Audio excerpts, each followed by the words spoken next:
नमस्कार friends, study रोडिया channel को आपको स्वागत करुच्ची। फ्रेंड्स, आज हूँ 22 डिसेम्बर 2023। आज डेट जब इंपोर्टाट करेन्ट अफेयर्स क्वेश्चन होची अपकमिंग कॉम्पिटिटिव एग्जाम पई सब क्वेश्चन आपन सहित वीडियो डिस्कशन करी समस्त डिटेल सहित। से लास्ट जाए देखो वीडियो भल लगे लाइक करेंगे एंड फ्रेंड मान सहित शेयर करेंगे जो मैंने प्रिपेरेसन कर कॉम्पिटिटिव एग्जाम पई। ए सहित daily basis important educational video सहित latest comment job updates videos देखा चाहूँगे आप मो चैनल को सब्सक्राइब करेंगे। पीडीएफ सहित अन्य अपडेट इनस्टांटली पाइबा चाहूँगे आमर टेलीग्राम कि व्हाट्सएप चैनल जॉइन करेंगे। तर लिंक आपको आम वीडियो डिस्क्रिप्शन बॉक्स में मिल जाए। तेज चलते डेनोकर आरंभ करें आज important question answer. Question number 1, what is the theme of international human solidarity day 2023? अंतरराष्ट्रीय मानव एकजुटता दिवस 2023 विषय कौन अटे? तो ये क्वेश्चन करेक्ट आंसर होची एडवोकेट फॉर चेंज। अंतरराष्ट्रीय मानव एकजुटता दिवस 20 डिसेम्बर में प्रत्येक वर्ष ऑब्जर्व करा जाय थाए।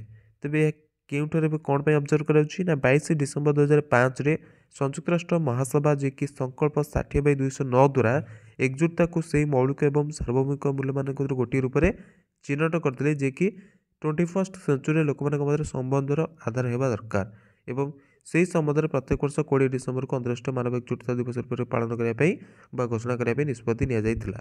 तेबे यही दिवस पालन कर उद्देश्य कौन ना विकासशील देश में विशेष रूप से जो गरीब मानकर जनसंख्या रही से गरीबीर उन्मूलन और मानव और सामाजिक विकास को जमी प्रमोट करवा। थीम कौन हो advocate for change. Next question, to which company has the president awarded the 2023 National Energy Conservation Award in Most Energy Efficient Appliances of the Year category?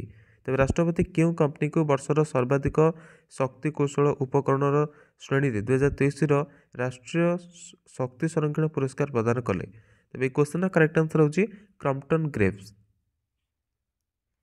Crompton Graves consumer electronics limited CGCL को भारतीय माननीय राष्ट्रपति श्रीमती द्रौपदी मुर्मू द्वारा प्रदान कर राष्ट्रीय शक्ति संरक्षण पुरस्कार 2023 सहित सम्मानित करागला। वर्ष 2023 सर्वाधिक शक्ति कौशल उपकरण दि जाउथवा पुरस्कार Crompton Graves storage water heater को मान्यता देइछि। तेज क्रम्पटन पाखरे पंखा एवं आलोकीकरण सहित श्रेणी में प्रतिष्ठित सम्मान हासिल करने इतिहास रही। नेक्स्ट क्वेश्चन देखिबा, what is the name of the platform that has been launched by government of India for vehicle service life certificate submission? तेबे क्यों प्लेटफॉर्म से प्लेटफॉर्म नाम कौन अटे जहाँ को भारत सरकार वाहन सेवा जीवन प्रमाणपत्र जमा करने लॉन्च करछंती? तो ये क्वेश्चन करेक्ट आंसर होची DGELV। केंद्रीय सड़क परिवहन और राजमार्ग मंत्री नितिन गडकरी वाहन सेवा जीवन प्रमाणपत्र प्रस्तुत करने एक मंच DGELV लॉन्च करछंती। तेबे लॉन्च कर जाइतबा ए प्लेटफॉर्म अनुसार वाहन जीवन समाप्ति प्रमाणपत्र वाला कौन भी व्यक्ति निजर प्रमाणपत्र बिक्री करें। राष्ट्रीय वाहन स्क्रैपेज नीति एक चक्रीय अर्थव्यवस्था को प्रमोट करने प्रस्तुत कर जहाँ बदल रे अधिक नौकरी बा जो चाकरी सृष्टि हो पार। नेक्स्ट क्वेश्चन, व्हिच स्टेट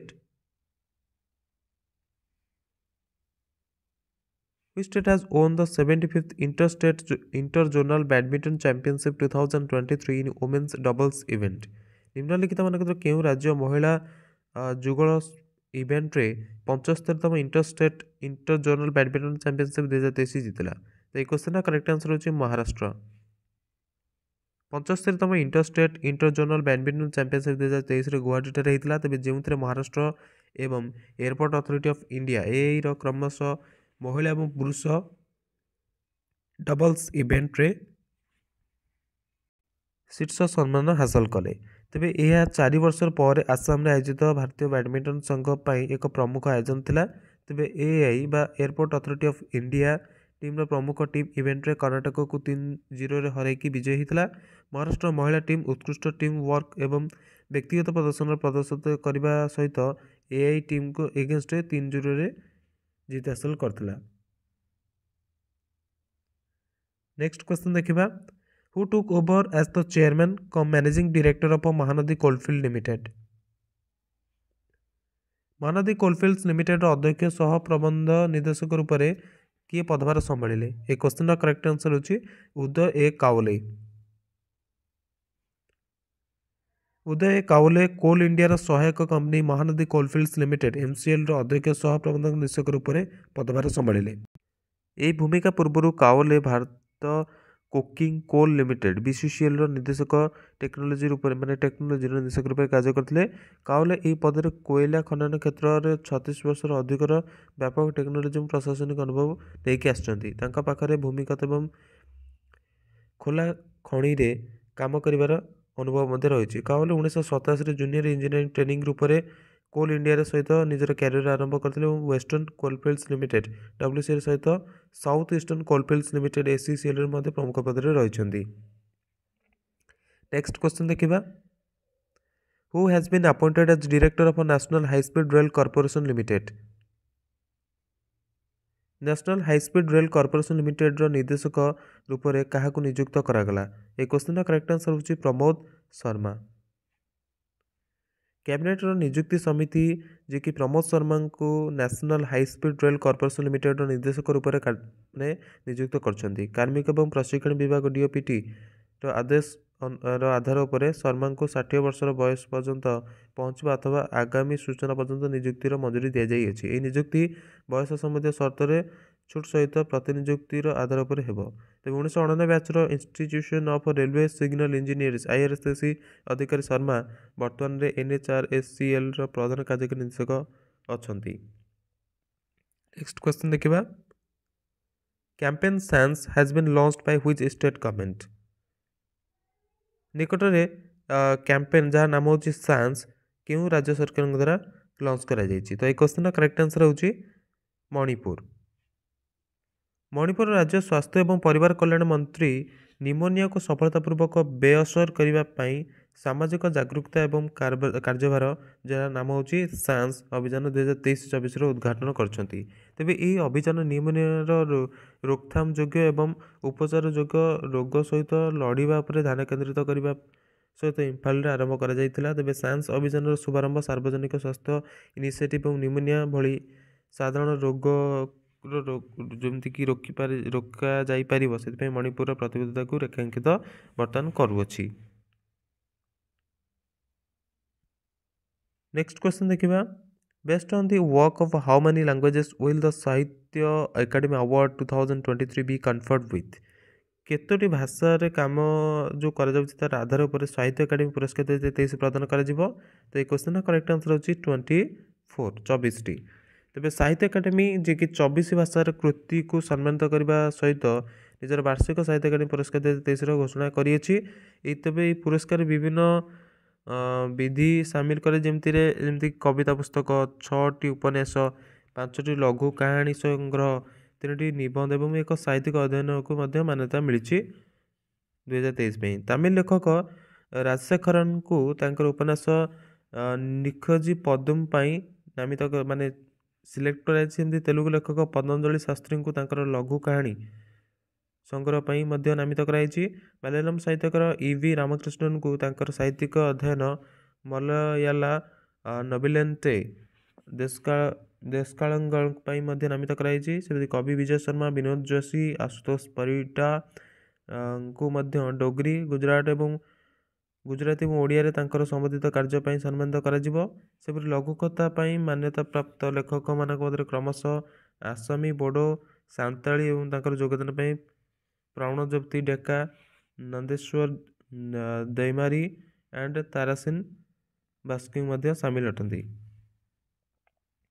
ତେବେ ଯେଉଁ ପୁରସ୍କାର ଦିଆଯାଉ ପୁରସ୍କାରରେ ଏକ ଉତ୍କୀର୍ଣ୍ଣ ତମ୍ବାର ପଟିକା ବାଲା ଏକ ତାବୁତ ଦିଆଯିବ। ତା ସହିତ ଏକ ସାଲ ଏବଂ 1,00,000 ଟଙ୍କାର ନଗଦ ପୁରସ୍କାର ସାମିଲ ଅଟେ ଯେଉଁଥିରେ ଆଗାମୀ ବର୍ଷ 12 ମାର୍ଚ୍ଚରେ ପ୍ରସ୍ତୁତ କରାଯିବ 12 ମାର୍ଚ୍ଚରେ ପ୍ରଦାନ କରାଯିବ। ଏହି ପୁରସ୍କାର ଜାନୁଆରୀ 2017 ଏବଂ ଡିସେମ୍ବର 2021 ମଧ୍ୟରେ ପ୍ରଥମ ଥର ପାଇଁ ପ୍ରକାଶିତ ପୁସ୍ତକମାନଙ୍କରେ ଅନୁରୂପ ଅଟେ। ନେକ୍ସଟ କ୍ୱେଶ୍ଚନ୍ ଦେଖିବା। By which year does the government aim to increase the nuclear power capacity from 7,480 megawatt to 22,480 megawatt? এটা হচ্ছে 2031 ରୁ 32। ତେବେ ସରକାରଙ୍କର ଲକ୍ଷ୍ୟ କେଉଁ ବର୍ଷ ପର୍ଯ୍ୟନ୍ତ ପରମାଣୁ ଉର୍ଜା କ୍ଷମତା ଯେଉଁ ଭାରତରେ ରହିଛି ତାକୁ 7,480 ମେଗାୱାଟ୍ରୁ ବଢ଼େଇକି 22,480 ମେଗାୱାଟ୍ କରିବା। ତେବେ ଏଇଟା ହେଉଛି 31ରୁ 32। ପରମାଣୁ ଉର୍ଜା ଯେଉଁ ସିଷ୍ଟମ୍ ରହିଛି ତା'ର ବର୍ତ୍ତମାନ ବାର୍ଷିକ ବିଜୁଳି ଉତ୍ପାଦନ ପାଖାପାଖି 32,017 ମିଲିୟନ ୟୁନିଟ୍ ଅଟେ। ବର୍ଷ 2023-24 ପାଇଁ ଏହା 52,340 ମିଲିୟନ ୟୁନିଟ୍ର ଲକ୍ଷ୍ୟ ରଖିଅଛି। नेक्स्ट क्वेश्चन देखा ये आप मन रखते को इयर कारण एग्जाम क्वेश्चन आसो। नेक्स्ट क्वेश्चन है आप 10 number question who has been honoured with the CMD of the year award at the 13th PSC excellence award for the second consecutive year. लगातार द्वितीय वर्ष 13तम पीएससी उत्कृष्टता पुरस्कार सीएमडी ऑफ द ईयर पुरस्कार सहित क्या सम्मानित करागला। आंसर हो Pradeep Kumar Das. IREDA Indian renewable energy एमती तार रही संपूर्ण नाम। इरेडार सीएमडी प्रदीप कुमार दास को 13तम पीएससी उत्कृष्टता पुरस्कार सीएमडी ऑफ द ईयर पुरस्कार मिला। तेज यह लगातार द्वितीय जीत अटे जी कि नवीनीकरणीय ऊर्जा इनिशिएटिव को आगू को बढ़ाइबार असाधारण नेतृत्व प्रदर्शन कर। इरेडारे ऑपरेशन परफॉर्मेंस एक्सेलेंस एवं कॉर्पोरेट गवर्नेंस भली श्रेणी में उपस्थित स्थान हासिल कर। पुरस्कार उत्कृष्टता और सतत विकास प्रति इरेडार प्रतिबद्धता को उजागर करुँच।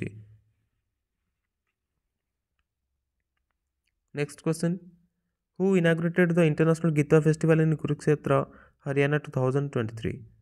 हरियाणार कुरुक्षेत्र ठारे अंतरराष्ट्रीय गीता महोत्सव 2023 उद्घाटन किए कले। तो आंसर होची आपनकर बंदारू दत्तात्रेय।